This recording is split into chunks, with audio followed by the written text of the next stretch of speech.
What's up guys, I'm Kyle, also known as the Panda Man. In today's video, I'm going to give you one of my main mind mapping principles that will completely transform your life. The way the brain works, guys, everything it does, everything that it inputs and processes is about your survival first. Everything is about survival.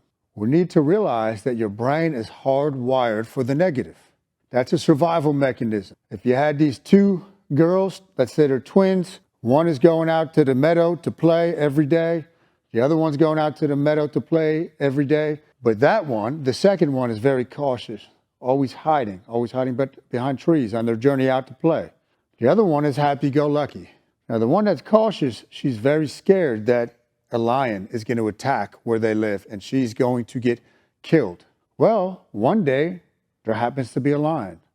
Who does a lion get? It gets the happy-go-lucky person, the one that didn't have the negative frame of mind to look for any threats or stresses that were going to be a threat to their very survival. So that gene of that girl, scanning the environment for the negative all the time, is a gene that has got passed on, and it's very useful in a lot of ways. But because your brain is Velcro for the negative, that is our natural way of thought. Now let's go back to the judgment piece. If I judged you, again, go back to how we evolved. If I judge you and you're in my tribe, we're roaming around in tribes and packs. Say, you know what, John, we really don't like you. We're gonna move you to the outside of the tribe. Now the outside of the tribe, outside of the pack, is much more dangerous. You're much more likely to get picked off by a predator, an enemy, maybe get lost, get left behind.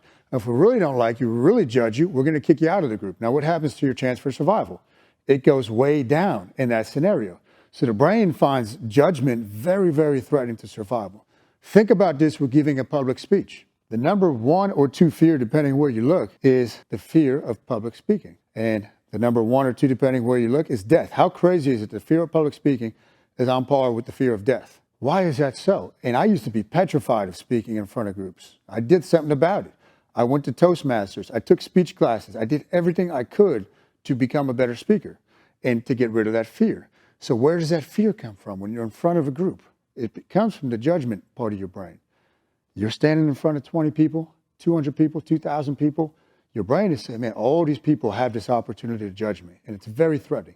Once you realize that giving your speech or talking in front of people is not life or death, all the anxiety goes away. Now, going back to 2007, when I really got into all the mindset stuff, I was getting ready for a bodybuilding show. And I was really getting into the mindset because I had suffered from a debilitating disease, for lack of a better term, that had plagued me for 2 years. And I was gifted with this opportunity to compete again.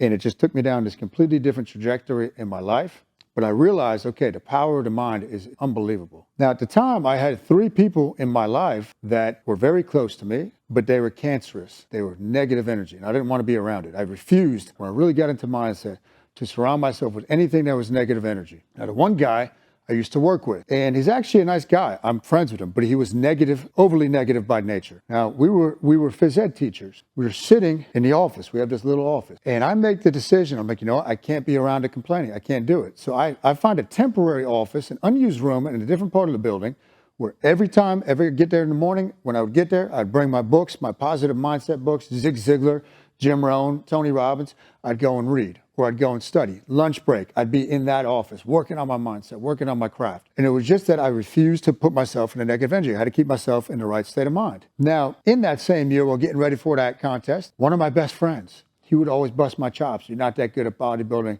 You don't look good, man. You shouldn't. And sometimes joking, sometimes not. But I said, you know what? It was about 3 months out from the contest. I said, listen, dude, I love you, but I'm not going to talk to you till after the contest. And he couldn't believe it. And he would try to call me like every week. He thought I was joking. I wasn't joking. I wouldn't pick up his call until after the contest. One of my best friends, because I refused to let that get into my spirit. Lastly, my grandmother, living in a nursing home near us, and she was always very negative, very negative. Now, mind you, at the time, guys, she was 91, 92, somewhere in that age range. So not much longer left in her life. But for 3 months, I cut her out. I wouldn't see her. I wouldn't talk to her. And it might sound ruthless, and maybe it was, but I was protecting what went into my mind and my heart. And after the fact, it was no big deal. Went right back and picked up those relationships. You have to be mindful. You have to cut out the cancerous people in your life. You are the average of the 5 people that you spend the most time with. So I want you to be honest with yourself and just do a hard evaluation of those 5 people. And if there's not 5 people that you admire and that make you want to be better, you can go find those 5 people. You better go find those 5 people if you want to transform your life. Thanks for tuning in to today's video, guys. I need you to do a few things for me. I need you to hit the like button so I know that you like what I'm putting out and I'll make more of it for you. I need you to leave a comment. That could be a question, a critique, argument, whatever it is. I'll look at that and I will respond. And again, it gives me feedback to put out better content for you guys. And lastly, I need you to hit the subscribe and notification button. That way you'll be sure to never miss a video that I put out.